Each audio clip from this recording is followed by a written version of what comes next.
Late Night Health continues. We go back to Florida. Well, we were talking about Florida with Teresa and the Global Influence Summit happening in February in Fort Lauderdale. Now we actually go to Fort Lauderdale, and we're going to spend some time with my new friend, our new friend, SusieQ Wood, who is amongst other things, a trash formation artist.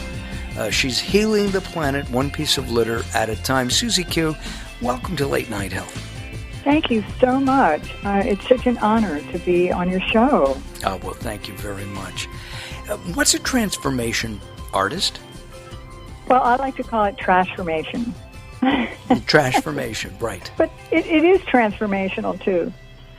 So the concept is, as I have come to know it, and be able to talk about it, because when I first started doing artwork and incorporating found objects or trash in my work, I just didn't really have a name for it. It was just in general mixed media, like more than one kind of object, something other than paint.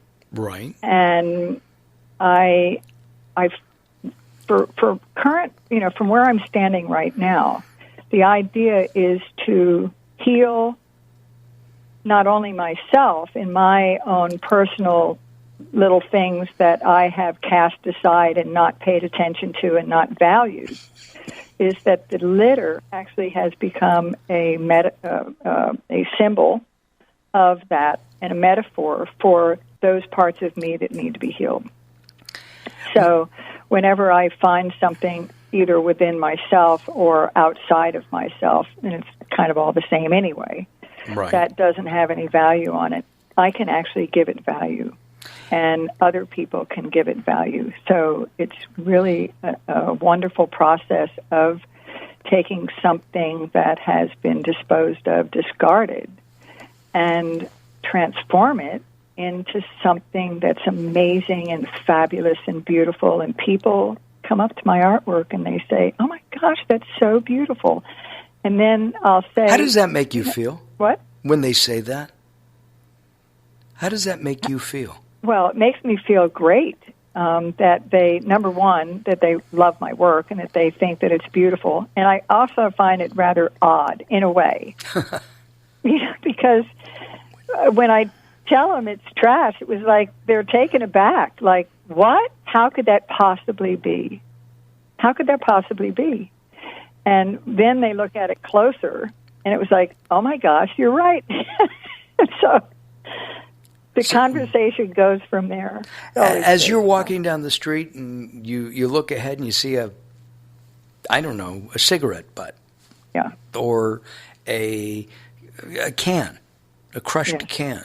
Do you pick these things up? Sometimes I do, and sometimes I don't. It depends. When I first started this journey of picking up litter, was actually with my dad. He would take us camping during the summers that we had when I was in middle school and high school. And in the campground that we would go to, before we left that campground, it was the responsibility of my siblings and I to pick up all the trash, litter, that was in our campsite, at least. And sometimes we went to the neighboring campsites as well.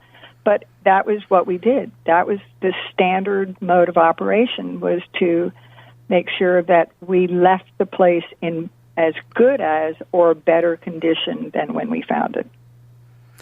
And so from that premise and that way of living, that lifestyle, when I smoked for a couple of years, and I actually tossed a cigarette or two, I have to confess, into the streets and the sidewalks. I'd stomp them out on the ground and just dispose of them. It's like, no, I just don't want this in my life. I don't want this anymore. But part of that was really because I was internally angry and, a lot of stuff was going on. But at one point, I finally recognized in this moment of being, just before I flicked yet another cigarette butt, that this was totally not in alignment with my core values and who I was as a person. Did you stop smoking at that point as well? Did I what? Stop smoking at that point as well. I stopped smoking very shortly after that. I didn't like smoking at the point, and that was kind of part of the issue. I was irritated that I was actually addicted to something, and that didn't sit well with me. So fortunately, I only smoked for a couple of years. And that's healthy for you. What? That's healthy. Yeah. That you didn't smoke for 25 and 30 years. Yes, thank goodness. Exactly. Thank goodness. I was recently at a museum and I saw multimedia exhibits. I was in Washington, D.C., and all kinds of different things were used. And some of these things were absolutely stunning and beautiful. There was a video montage of the 60s. And we saw everything from the assassination of JFK, the resignation of Richard Nixon, to sitcoms, all in one mass media. It took up a huge wall. And I believe it's a permanent exhibit at the National Gallery. My question is, how does somebody create art out of garbage? Great question. So what I do specifically is first of all, I have to collect it. I have to get it. And that is a process that I actually started doing just myself. Now, years later, I actually work with other groups of people who also collect up stuff. And I go to, like, the beach cleanups that are held once a month. And my job my self-appointed job is that I go to this event, and all the trash that's picked up off the beach, I sort through it all and pick out the stuff that I want to use in my artwork. And what I collect and set aside now is hard plastic, like small pieces of plastic. Basically, I throw away, or there's a collection of cigarette butts. I don't mess with cigarette butts anymore. And you were asking about, do I pick them up? When I stopped smoke, or in that process of recognizing that I wasn't to litter cigarette butts anymore, for the next couple of years, I actually picked up thousands and thousands of cigarette butts, trying to make up for all the ones that I dropped. You probably picked up many more than you dropped. I'm sure I have. But I only did that for a number of years, and then I stopped altogether. It was then decades later that I started picking it up again. And now the process is to pick up, sort out what it is that I want, because I don't use cans, and I don't use styrofoam, and I don't use, for the most part, wrappers and flimsy stuff. I throw all that stuff away. You recycle all that stuff?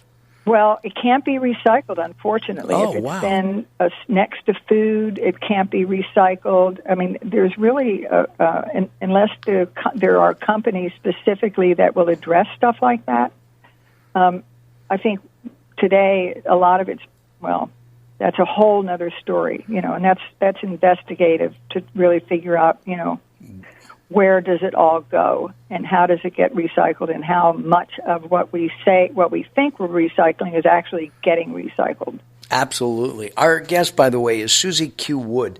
You can go to SusieQWood.com, SusieQWood.com. You can see her artwork. In the next couple of weeks, SusieQ is going to be back, and we're going to be talking about health, because she's the publisher, and I'm going to assume editor of a magazine in the Fort Lauderdale area that's all about health. And we'll talk about that as well in a couple of weeks. Is that a deal? That sounds great to me. All right. The magazine's fabulous. Natural Awakenings is the name of it. I just did also want to say that SusieQ Wood is spelled, because a lot of people may misunderstand how Susie's spelled. It's S-U-S-I-E. SusieQ Wood. Wood. Yeah, Wood.com. Thank you.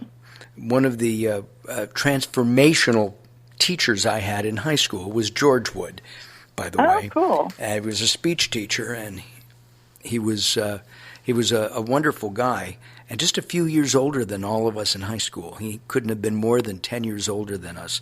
I'd really like to find him. I've been looking.